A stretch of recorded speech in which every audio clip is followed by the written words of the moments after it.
Je me pose la question de savoir quel est le président au monde qui met ses joueurs mal à l'aise avant un match. Mais vous accusez Ça qui de... n'existe vous nulle accusez part. qui de quoi? La fédération. Vous ne pouvez pas être ceux qui mettent des bâtons dans les roues à vos propres joueurs. Quand les joueurs revendiquent, gardez-les ensemble. Ne les divisez pas. Je suis arrivé en posant une question tout à l'heure. Connaissez-vous un autre pays où l'équipe nationale joue sans son entraîneur sur le banc? On parle de l'adjoint. Ah non. Ah, je vais vous dire quelque chose. Vraiment, ça se voit que quand il s'agit du Cameroun, vous faites du particularisme. Quand vous venez à un entraînement, vous avez déjà entendu un joueur appelé entraîneur adjoint? Il dit coach, il dit pas coach adjoint. Oui, ça veut dire que vous le mettez sur le même niveau que le coach. Mais bien sûr, il n'y a aucun club, aucune équipe au monde où on dit en interne, il faut que l'adjoint ne soit... C'est un débat qui n'existe nulle part. Cet entraîneur-là, c'est lui qui fait des entraînements. Bien sûr. Moi, j'ai été les voir. C'est lui qui dirige les entraînements. Et donc il doit être sur le banc. Mais bien sûr, mais pourquoi on l'enlève? Pourquoi on l'enlève? Parce que c'est la FECAFoot qui fait les feuilles de match.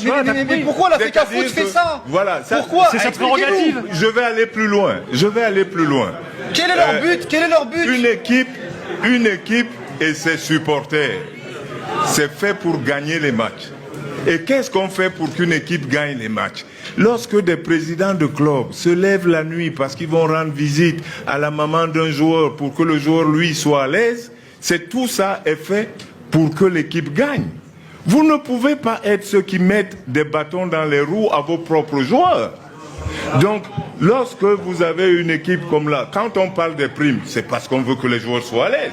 Comment vous faites pour créer... Mais Joseph, réponds-moi s'il te plaît. Pourquoi il est enlevé de la... Dans quel intérêt pour la FECAFoot? Quel est l'intérêt? L'intérêt, c'est pas que le Cameroun ne se qualifie pas à la prochaine Coupe du Monde quand même. Vous posez la question à de mauvaises personnes. Nous, on vous dit ce qui doit se passer. Oui. Mais on n'est pas responsable du fait qu'il ne soit pas... On vous accuse de rien.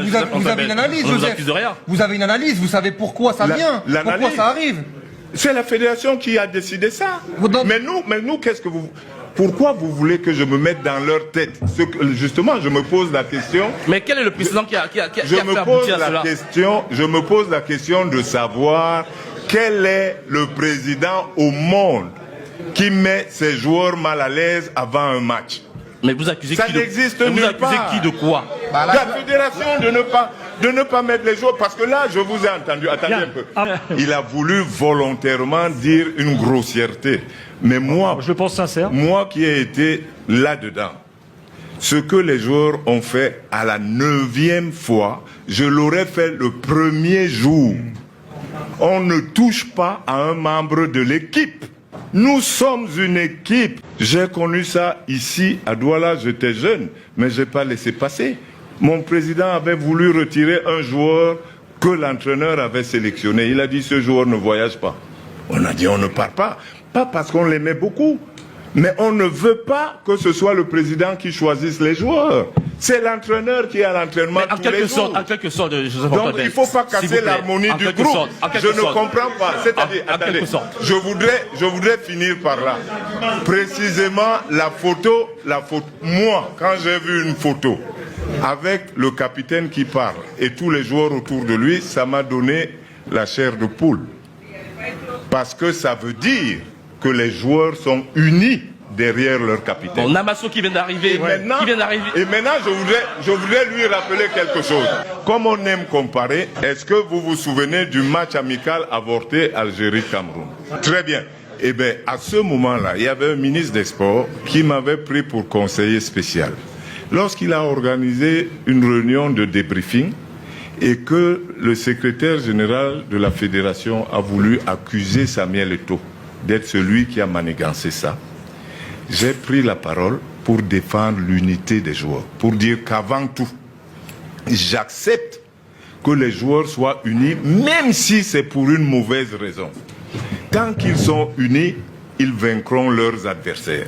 Il ne faut pas les diviser. Et lui essayait de dire, et il l'a dit, certains joueurs vont venir par derrière, comme on dit. Non, il faut les maintenir ensemble, quitte à les avoir en face de vous et leur donner satisfaction. Quand les joueurs revendiquent, gardez-les ensemble. Ne les divisez pas. Et si vous voulez qu'on en parle du problème qui s'est passé avant le match, je vais donner mon avis. Je vais vous dire que...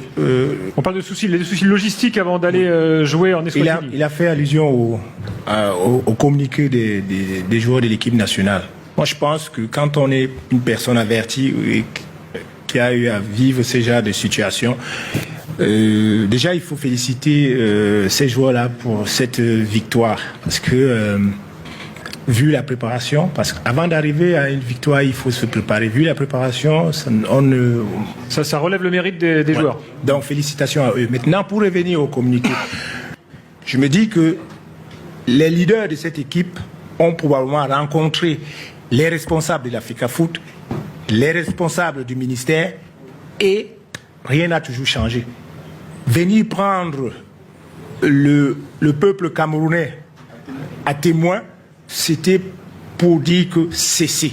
Et je pense que tout Camerounais devrait tout de suite, c'est comme ces joueurs-là, c'est nos soldats, quand ils vont en guerre, ils ont besoin de munitions, on doit tout simplement les donner. Je vous dis, quand ces gars, ils en arrivent là, il y a eu des démarches en amont. Ce que vous ne savez pas. Vous comprenez? Et c'est ce que je l'ai dit. Les gars ont probablement rencontré ces dirigeants-là, mais ça a perdu ce problème.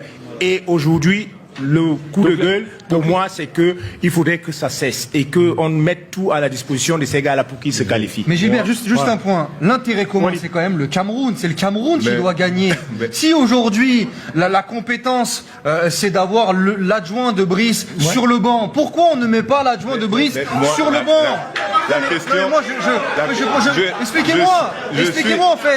Joseph-Antoine Bell, est-ce que Samuel Eto'o, qui a été un immense joueur, est un bon dirigeant?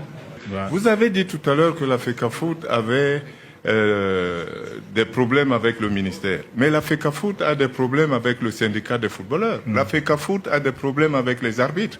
La FECAFOOT a des problèmes avec ses clubs.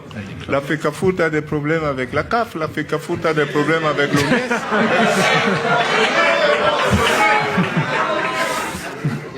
Vous voyez? Oui, donc, ça fait un paquet de problèmes. Oui, voilà, donc vous voyez, et ça, c'est pas moi qui ai inventé, c'est parce que donc vous pouvez les énumérer comme ça.